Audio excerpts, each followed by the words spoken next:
এর থেকে আরো খারাপ পরিস্থিতিতে আছে।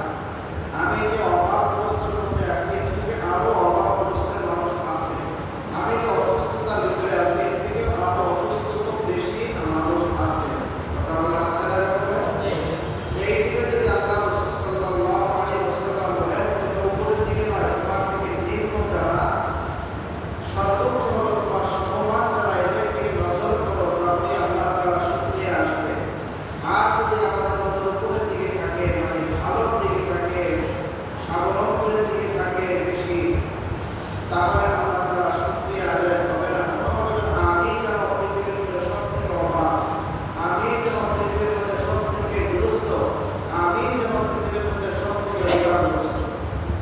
আমার থেকে যারা দুর্বল বেশি, ছোট দিক থেকে ওই দিকে যদি নজর করি, তাহলে আল্লাহ তাআলা প্রশংসা আদায় করে।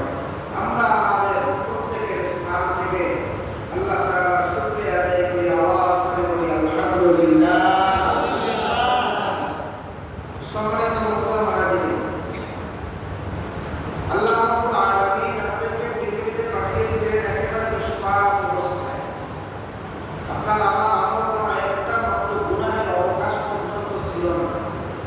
গুনাহ হতে পারে এমন কোনো বিন্দু মাত্র কোনো চিহ্ন মাত্র ছিল না। একেবারে নিষ্পাপ অবস্থায় পাঠিয়েছেন এবং আল্লাহ তাআলা এটাও চান যে আমি নিষ্পাপ অবস্থায় আবার আল্লাহ তাআলার কাছে ফিরে যাই। কারণ আল্লাহ রাব্বুল আলামিন এক আয়াতের মধ্যে বলেন, বিভিন্ন আয়াতে বলেছেন যে আফাহসিবতুম আন্নামা খালাকনাকুম আবাসান ওয়া আন্নাকুম ইলাইনা লা তুরজাউন। এই তোমরা কি ধারণা করে নাও আমি তোমাদেরকে অনর্থক সৃষ্টি করছি, কোনো কারণ ছাড়াই, কোনো উদ্দেশ্য ছাড়াই। আমরা যেরকম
নিয়ে দুষ্টামি করতে থাকে। আওয়াজগুলো বলবেন না, আপনারা আমার লজ্জাস্থান নিয়ে দুষ্টামি করে, এটা হাদিসের মধ্যে পাওয়া যায়। হাদিসটা আবু দাউদ শরীফের মধ্যে আসছে। এই জন্য আল্লাহ রাব্বুল আলামিন কোরআনের মধ্যে বলেন, ইন্না শাইতানা লাকুম আদুউন ফাত্তাখিযুহু আদুওয়া। নিশ্চয়ই শয়তান তোমাদের জন্য শত্রু, শুধু শত্রু নয়, প্রকাশ্য শত্রু। ওরা একে অপরের শত্রু, ওরা একে অপরের বন্ধু, তোমাদের শত্রু। তোমরা তাদেরকে শয়তানকে গ্রহণ করো বা চিহ্নিত করো। কিভাবে? শত্রু হিসাবে চিহ্নিত করো। যেমন এই দেশের সাথে অন্য কোনো দেশের যদি কখনো দাঙ্গা লেগে যায় এবং যে ঝামেলা লাগে, তখন রাষ্ট্রীয়ভাবে আপনাদেরকে চিহ্নিত করে দেওয়া হয় যে ওই দেশের যে জনগণ, অমুক দেশের যারা সেনাবাহিনী আছে, এরা কিন্তু তোমাদের শত্রু। ওরা ওদেরকে এই চিহ্নিত দেখে তোমরা একটু সাবধানতা অবলম্বন করবা, ওদের সাথে বন্ধুত্ব করবা না। আর যারাই বন্ধুত্ব করবা তারা হচ্ছে বিরোধী। আল্লাহ রাসূল এই জন্য বলেছেন, যারাই ওদের সাথে বন্ধুত্ব করবে, শয়তানদের সাথে, তাহলে তারাই হলো ইসলাম বিরোধী। কথা বলেন কিনা? তারাই হবে ইসলাম বিরোধী, আর তারাই হলো ইসলাম বিদ্বেষী লোকগুলো, তারাই শয়তানদের সাথে বন্ধুত্ব করে থাকে। আল্লাহ রাব্বুল আলামিন অন্য আয়াতের মধ্যে আমাদেরকে সতর্কবাণী দিয়ে বলতেছেন, সূরাতুল বাকারা 208 নম্বর আয়াত আল্লাহ তাআলা বলেন, ইয়া আইয়ুহাল্লাযীনা আমানু দুখুলু ফিস-সিলমি কাফা ওয়া লা তাত্তাবি'উ খুতুওয়াতিশ শাইতান ইন্নাহু লাকুম আদুউম মুবিন। আল্লাহ রাব্বুল আলামিন আপনাকে আমাকে শুধু ঈমানদারদেরকে এখানে সতর্ক করেছেন, অন্য কোনো জাতিদেরকে করেন নাই। একমাত্র শুধুমাত্র ঈমানদারদের কি আল্লাহ তাআলা ডাক দিয়ে বলে, হে আমার বন্ধুগণ, হে আমার বান্দারা, হে ঈমানদারগণ, তোমরা সতর্ক হয়ে যাও। ইয়া আইয়ুহাল্লাযীনা আমানু উদখুলু ফিস-সিলমি কাফা। তোমরা ইসলামের মধ্যে প্রবেশ করো পরিপূর্ণভাবে, আধা দিনা খুলে না, তোমরা পরিপূর্ণ ইসলামের মধ্যে প্রবেশ করো। যদি পরিপূর্ণভাবে ইসলামের মধ্যে প্রবেশ করো, তাহলেই তোমরা হওয়া সফল কাম। সূরা মুমিনের মধ্যে আল্লাহ তাআলা বলেন, ক্বাদ আফলাহাল মুমিনুন আল্লাযীনা হুম ফী সালাতিহিম খাশিউন। তারা এই 10টা আয়াতের মধ্যে মুমিনের 10টা গুণের কথা বলে আল্লাহ তাআলা শুরুতেই তাদেরকে বলে দিয়েছে, এই ক্বাদ আফলাহাল মুমিনুন, মুমিনরা সফল কাম, সফলতা অর্জন করেছে। সুবহানাল্লাহ। যদি পরিপূর্ণভাবে ইসলামের মধ্যে আমরা প্রবেশ করতে পারি, আল্লাহ তাআলা বলেন, তাহলে তোমরাই সফলতা অর্জন করবে, তোমরাই বিজয় অর্জন করবে। দুনিয়ার বিজয় পাবে, আখিরাতের বিজয়, ব্যক্তিগত বিজয়, সামাজিক বিজয়, রাষ্ট্রীয় বিজয়, সর্বদিক থেকে আমি আল্লাহ তোমাদেরকে বিজয় করব। বলেন সুবহানাল্লাহ। আর পৃথিবীর মুসলমান, আল্লাহ রাব্বুল আলামিন কোরআনে হাকিমের মধ্যে আমাদেরকে সতর্ক করে বলেন, ইয়া আইয়ুহাল্লাযীনা আমানু, হে ঈমানদারগণ, হে ঈমানওয়ালা কালিমাওয়ালা মুসলমান। আচ্ছা, আপনারা বলেন তো, আপনারা কি কালিমাওয়ালা মুসলমান না কালিমা ছাড়া মুসলমান? আওয়াজ দিয়ে বলেন তো, আর একটু জোরে বলেন। কালিমাওয়ালা মুসলমান না কালিমা ছাড়া? শুনে শুনে মুসলমান। এই যে যুদ্ধের সময় আমরা শুনেছি, দেখি যারা মুরব্বী আছে তারা দেখছেন, দেশ স্বাধীনের সময় যারা হিন্দু ছিল, বৌদ্ধ ছিল, খ্রিস্টান ছিল, এরাও কিন্তু কালিমা পড়ত। জিজ্ঞাসা করতো, তোমরা সবাই মুসলমান হলো, কালিমা পড়ো, সেও কালিমা বলতো, লা ইলাহা ইল্লাল্লাহ মুহাম্মাদুর রাসূলুল্লাহ। তো সেও কালিমা বলতো।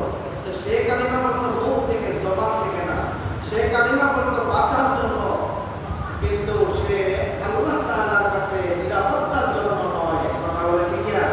তো এরকম কালিমা দ্বারা এই সমস্ত কালিমা ওয়ালা মুসলমানদের কাছে আল্লাহ তাআলা বলেন না এই আয়াতে, একমাত্র দিল থেকে যারা কালিমা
ফিসসিলমি কাফা ওয়ালা তাদখুলু, তোমরা অনুসরণ করো না খুতুওয়াতুশ শাইতান, শয়তানের পদক্ষেপ।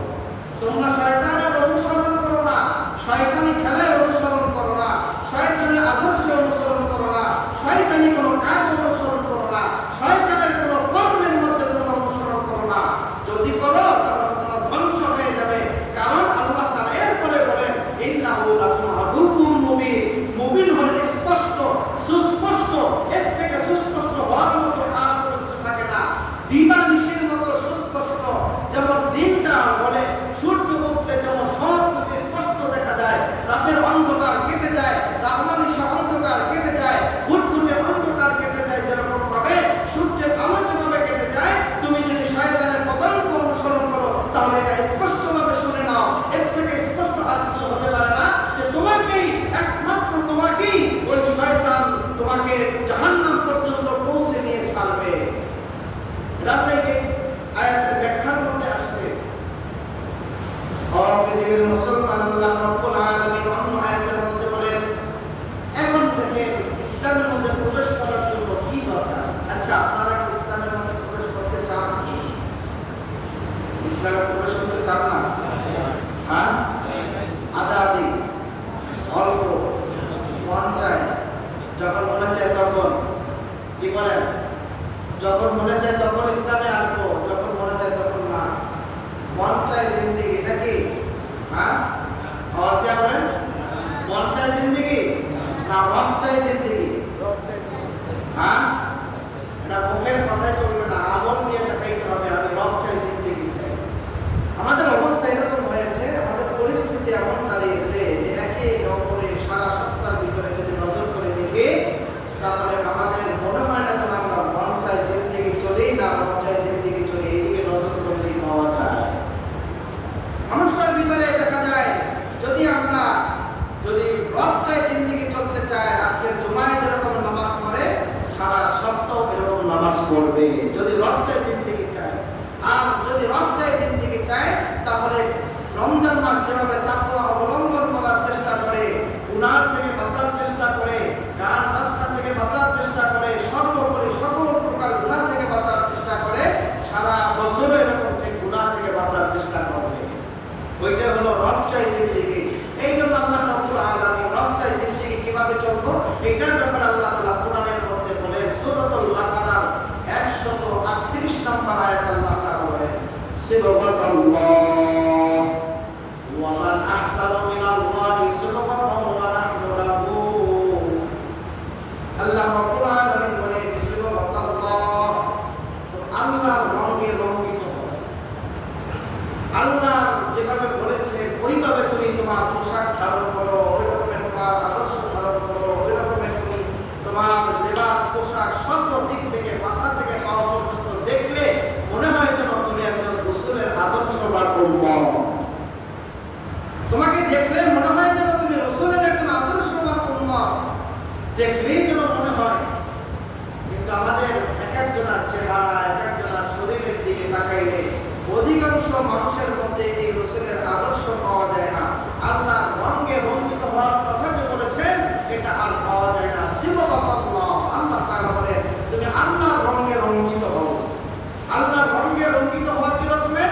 ফিসসিলমি কাফা, পরিপূর্ণ ইসলামে প্রবেশ করে, পরিপূর্ণভাবে আল্লাহর হুকুম কায়েম করে, পরিপূর্ণভাবে আল্লাহর হুকুম মেনে পুরা জিন্দেগিটাকে গঠন করো, এটাই হলো আল্লাহর রঙে রঞ্জিত হওয়া।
সারা জীবনের জন্য মানেন, কিন্তু কোন জায়গায় মানেন? যেই জায়গায় আমার সুবিধা আছে। কথা বলেন ঠিক কিনা? যেখানে আমার সুবিধা আছে ওইখানে আমি আল্লাহকে মানি, আর যেখানে আমার সুবিধা নাই, আমার কোনো লাভজনক কিছু নাই, আমার কোনো ব্যক্তিত্ব নাই, ওখানে আর আল্লাহকে মানার কোনো সুযোগ আসে না। কারণ তখন আল্লাহকে মানতে গেলে আমার অস্তিত্ব হারিয়ে যাবে, আল্লাহকে মানতে গেলে আমার ব্যক্তিগত আদর্শ ছুটে যাবে, আল্লাহকে মানতে গেলে আমি ব্যক্তিগতভাবে সব হারিয়ে ফেলবো, সম্পদ হারাবো, দিন হারাবো, আমার আমার আত্মীয় স্বজন হারাবো, সবই হারাবো। মুসলমান একটা কথা আজকে সূত্র জেনে নেন, একটা সূত্র জেনে নেবেন, যদি আপনি পরিপূর্ণভাবে আল্লাহকে যদি মানতে চান, পরিপূর্ণভাবে আল্লাহকে যদি আদর্শবান বানাইতে চান, আল্লাহর রঙে রঙ্গিত যদি হতে চান, তাহলে দেখবেন আপনার আত্মীয় স্বজন, আপনার সমাজ, আপনার মা বাবা, এমনকি আপনার স্ত্রীও আপনার বিরুদ্ধে চলে যাবে। কথা বলে ঠিক কিনা? যদি আপনি পরিপূর্ণভাবে চলতে চান, আর যদি চান যে সুবিধাবাদী চিন্তাবাদ যদি হয়, যেই দিকে বৃষ্টি ওই দিকে ছাতা যদি হয়, যেই দিকে জোয়ার ওই দিকে নাও যদি টানতে থাকে, তাহলে কিন্তু